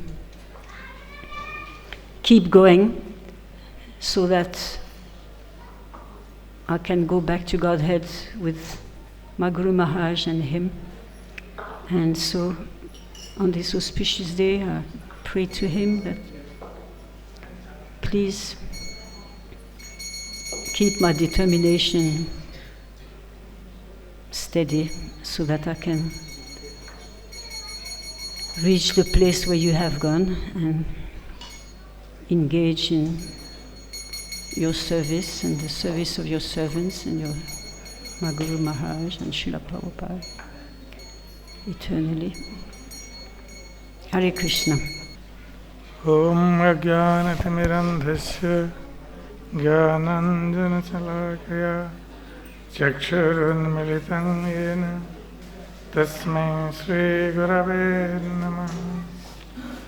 Namo Vishnupadaya Krishna-Prestaya Bhutale Srimate Tamal Krishna Goswami Namine. Namo Vishnupadaya Krishna-Prestaya Bhutale Srimate Bhakti-Vedanta Swami Namine. Namaste Saraswate Deve Gauravani Pracharini Nirvishesha Shunyavadi Paschatya Deshatarini Vanchakalpatarubhyascha Kripa Sindhu Bhevacha Patitanang Pavanebhyo Vaishnavebhyo Namo Namo. Jai Shri Krishna Chaitanya Prabhu Nityananda Shri Advaita Gadadhar Srivasadi Gaura Bhakta Vrinda.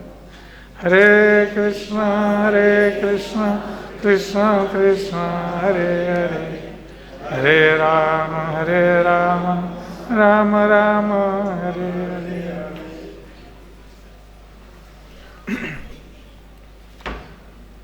So today we are observing the 17th Holy Disappearance Day of our dear spiritual master, Srila Tamal Krishna Goswami Maharaj. So on this day, I would like to offer my prostrated obeisances at his lotus feet to bless me so I can speak something about him. Srila Gurudev was, we all know, he was one of the 11 Gurus. So, when I joined in Vrindavan in 1981, so that time I was serving in Srila Prabhupada's quarters, cleaning and maintaining Srila Prabhupada's quarters. So that time I was hearing Srila Prabhupada's lecture, by which I became very attracted towards Prabhupada. And also in Prabhupada's library, I saw the video of Srila Gurudev. Today we are watching in the beginning, Gods, Demigods and Incarnations. So when I saw that video, I became very much attracted towards Srila Gurudev. And later on, after the Gaur Punya festival in Mayapur, there used to have Gaur Punya festival here in Vrindavan. So all the gurus, they used to come that time, and every day some guru would give Bhagavatam class. So when Srila Gurudev gave Bhagavatam class, again I heard him here, and my attraction towards him strengthened after hearing that Bhagavatam class also. So in that way, I became attracted to Srila Gurudev. And very mercifully, also he gave me some services. I was serving him in Vrindavan for 2 months. And during that time, generally, devotees were afraid of serving Srila Gurudev Prasadam. As we all know, that he was trained up by Srila Prabhupada how to serve Prasadam. And he was also teaching us how to serve Prasadam. And whenever Srila Gurudev would take Prasadam, he would not take Prasadam alone. He would always invite his God brothers. In the morning he would send us to invite the God brothers, and they would come either for breakfast or for lunch. And Gurudev was personally training us how to serve Prasadam, what should be the sequence of Prasadam. And sometimes we used to make mistakes. He would chastise us in front of everyone. So in that way, actually we learned how to serve.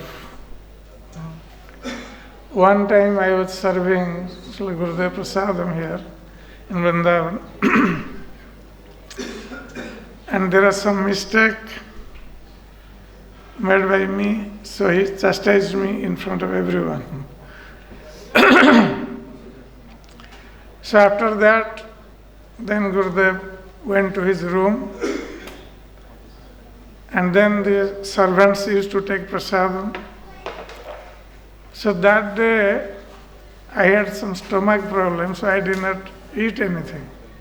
After Srila Gurudev took prasadam, so I did not eat anything. But Gurudev was thinking about me, because he had chastised me.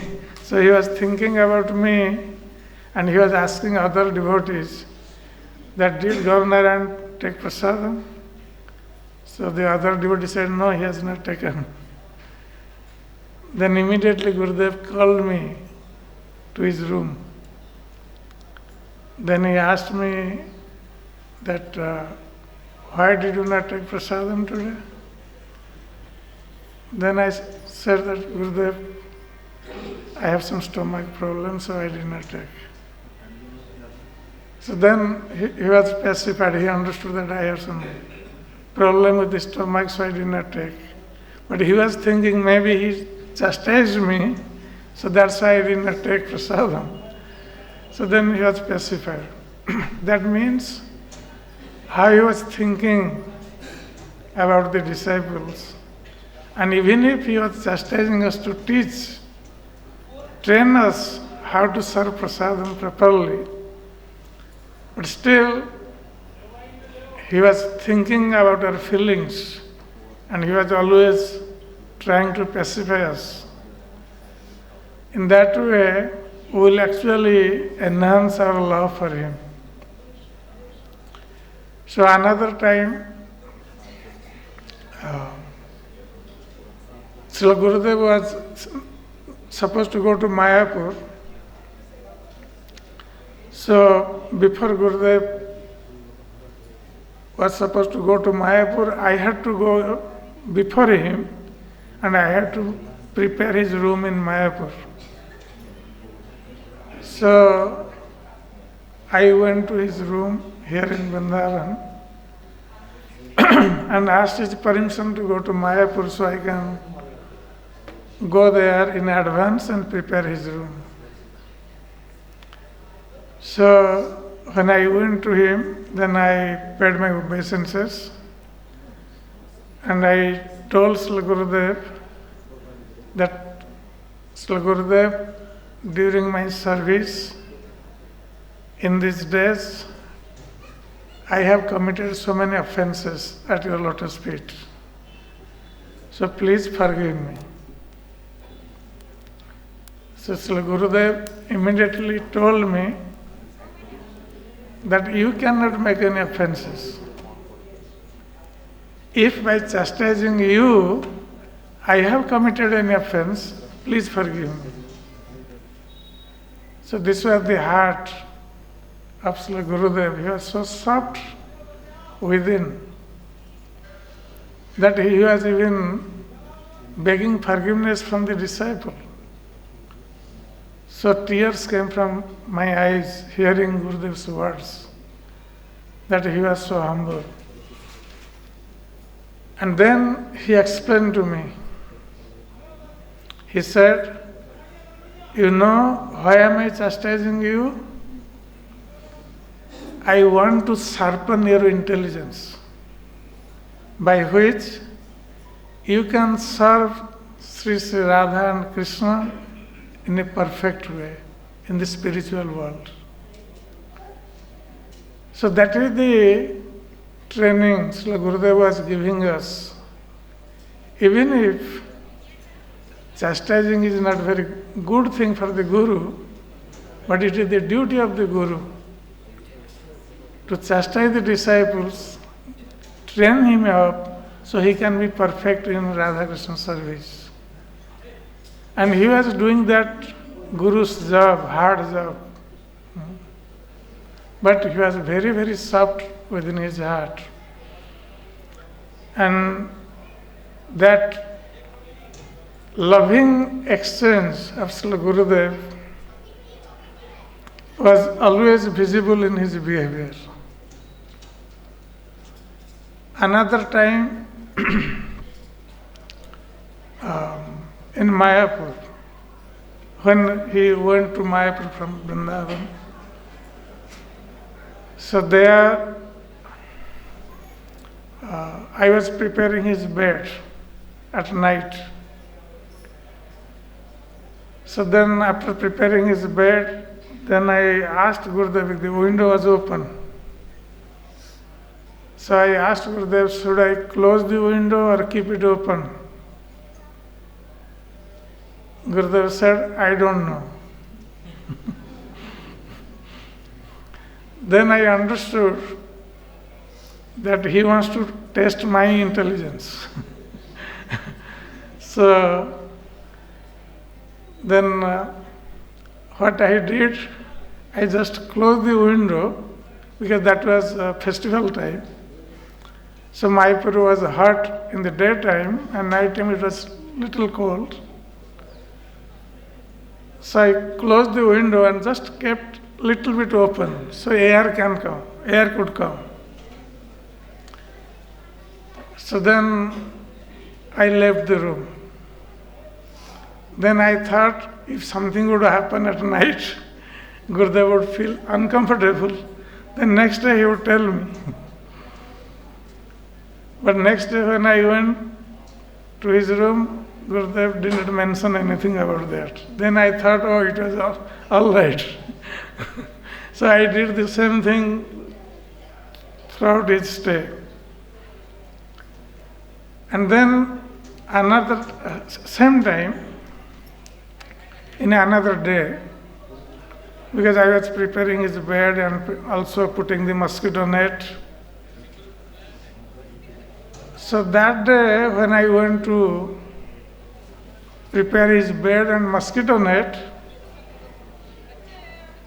then Gurudev said, you go out. Then I said, Gurudev, I have not prepared your bed and mosquito net. Then he said, I could do it. I don't depend on you. So then I understood that sometimes the disciples, when they serve the spiritual master, they might develop this attitude that Gurudev is dependent on me. And Gurudev was teaching us that he was not dependent on us. actually by giving us opportunity to serve him, he was actually showing his mercy on us. That was his mercy, that he was giving us opportunity to serve him. And in that way he was training us. So, another time in Govardhan, because Gurudev sent me from Vrindavan to Govardhan to take care of that project initially. And he had instructed me what to do there. So one time he had told me, now we are thinking how to clean the garden, because there are many Tamal and Kadamba trees in the garden, in the Govardhan ashram. And we were trying to clean that garden. So I asked Gurudev, what should I do? There are so many Tamal and Kadamba trees. Then Srila Gurudev said, don't cut any Tamal and Kadamba trees. So that was his instruction. So then I employed one person, local person, to clean the garden, because that was full of so many bushes. And that day I had to go to Mathura, because initially there are so many problems in Govardhan. And almost every day I was going to Mathura, to this office, that office. And I was going by public transport. So Gurudev had told me not to cut any Tamal tree. So the person I engaged to clean the garden, so I had told him not to cut the Tamal tree. And I asked him, did you know what is Tamal tree? He said, I don't know. So I took him and showed the Tamal tree. I said, this is Tamal tree, and whenever you find this type of tree in the garden, you don't cut it. And then I told another devotee who was with me, one devotee from Fiji, and I told him that I have instructed that person not to cut Tamal tree, so you please see that he doesn't cut any Tamal tree. Then I went to Mathura. And when I came back in the evening, that devotee from Fiji informed me that that person has cut the Tamal tree. Then I understood what is going to happen with me. And Gurudev was present in Govardhan that time. And that devotee, he informed me, and he also informed Gurudev that Tamal tree has been cut in the garden. So then I came back at night time, so Gurudev called me next day to his bhajan kutir. There was a small room on the top of Govardhan Palace. Gurudev was doing bhajan there. So he called me there, and he said to me that, I had instructed you not to cut any Tamal trees. I said, Gurudev, yes. So then he said, but you have cut the Tamal tree. Then I said, Gurudev, I implored that person not to cut the Tamal tree. I had showed him, then I had to go to Mathura. I could not stay with him to ensure that he would not cut any Tamal tree. But when I came back, I heard he has done this. Then he said, if the servant does any mistake, then it will be considered the master is also at fault. So now you have cut the Tamal tree and you have to get some punishment. Then I told Gurudev, okay, I admit my mistake, so please, whatever punishment you give me, I am ready to accept. Then he said, okay, I will call you later on. You go out. So I came back, then after half an hour, then Gurudev called me back. He said, okay, now are you ready to get your punishment? I said, Gurudev, yes. Then he said, okay, so your punishment is every day you should water that tamal tree which has been cut. And you beg forgiveness in front of that tree and you worship that tree with flowers and other things. And every day you pay your obeisances, begging forgiveness to that tree and give water also every day. So this is your punishment. So then I did the same thing. I watered that tamal tree and begged my forgiveness and paying my obeisances every day. Then after a few days, I saw that tamal tree again came back to life, and there are also leaves and branches came out, sprouted from that tamal tree. And that tamal tree is still there near the middle gate of Govardhan Ashram. So, in that way, Srila Gurudev was also teaching us how to become careful about the instruction of the spiritual master. And then, when we were renovating the Govardhan Ashram, I had put one kadamba tree in front of Gurudev's room and in the courtyard. So when Gurudev went there to see the renovation work, then he saw that kadamba tree has been planted in front of his room. Then he asked me, what is this? Then I said, Srila Gurudev, this is kadamba tree I have planted. Then he asked me, why did you plant kadamba tree here? Then I said, Srila Gurudev, this kadamba tree shade is, what is that shade is very, yeah? I'm forgetting the word. Dense. Very dense shade. And then I said, when in the hot summer, the sun rays will fall on your room. And when this tree will grow up, this will give dense shade to your room. So your room will remain cool. Then I said that when there will be flowers in the kadamba tree and the wind will blow, then nice scent will go to your room, kadamba scent.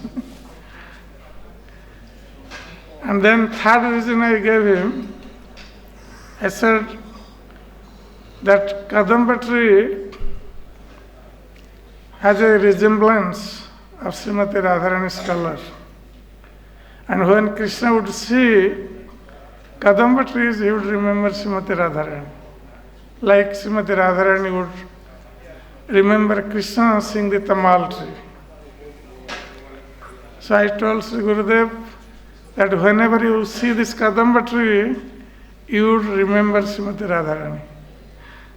So he was very happy to hear my explanations. So then he said, okay. So in this way we have seen Srila Gurudev had many times tested our intelligence, and when we make mistakes, he corrects us and tries to make us perfect in serving Sri Radha and Krishna. Another time in Bombay, when Srila Gurudev was giving Bhagavatam class, and then after Bhagavatam class he was coming to his room, and then his secretary, he had held Gurudev's shoes in one hand, left hand. In right hand he was carrying Mahaprasad. And he was following Srila Gurudev, and I was standing in front of Gurudev's room. And then Gurudev went inside his room, but he had not fully gone inside the room. He was at the doorway. And his servant, he put Gurudev's shoes on the ground, because he was carrying in left hand, so he put the shoes in the ground. Then from right hand he transferred the Mahaprasad to left hand immediately. And Gurudev saw this. So then Gurudev was very particular in these things, because he has been trained by Srila Prabhupada. So instead of chastising his secretary, Gurudev told me, because I was standing there, then he was telling, why are you not teaching these people how to become clean? He was holding shoes in the same hand, now he is holding Mahaprasad without washing his hand. And his secretary was hearing this thing, though Gurudev was telling me. So in that case, sometimes he was teaching the secretary through me.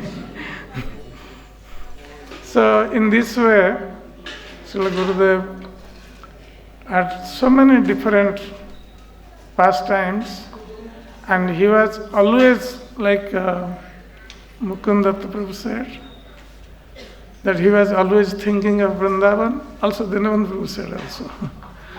He was always thinking of Vrindavan. So one time he wrote me a letter from Dallas. And he wrote me that you are very fortunate that you are staying at the lotus feet of Govardhan. But I am not very fortunate to remain at the lotus feet of Govardhan. That's why I have to preach. And in that way, one day I will become qualified to stay at the lotus feet of Govardhan.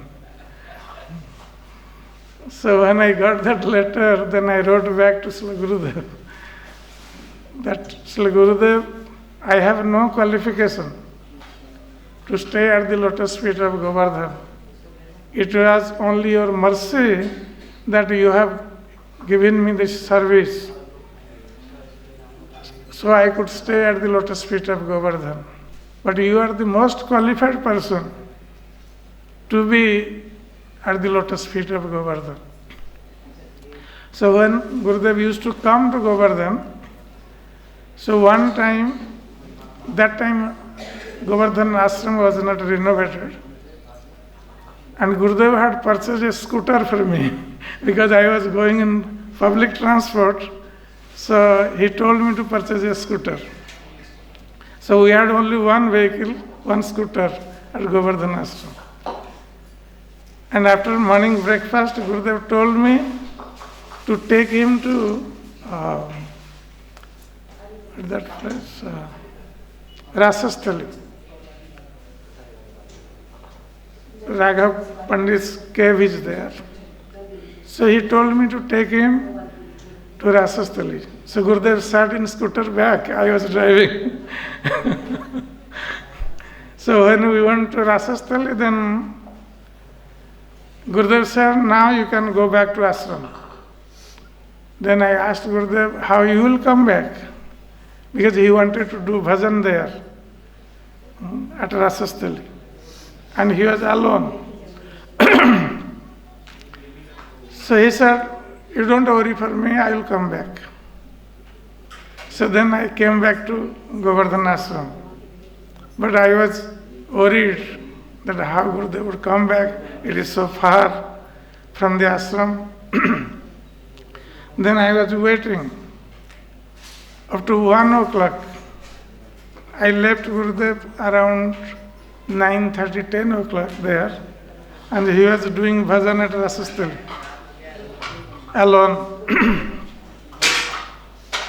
So when it became 1 o'clock, Gurudev did not come back, and it was time for lunch. Then I came out from the ashram and I was looking at the gate, that whether Gurudev came or not.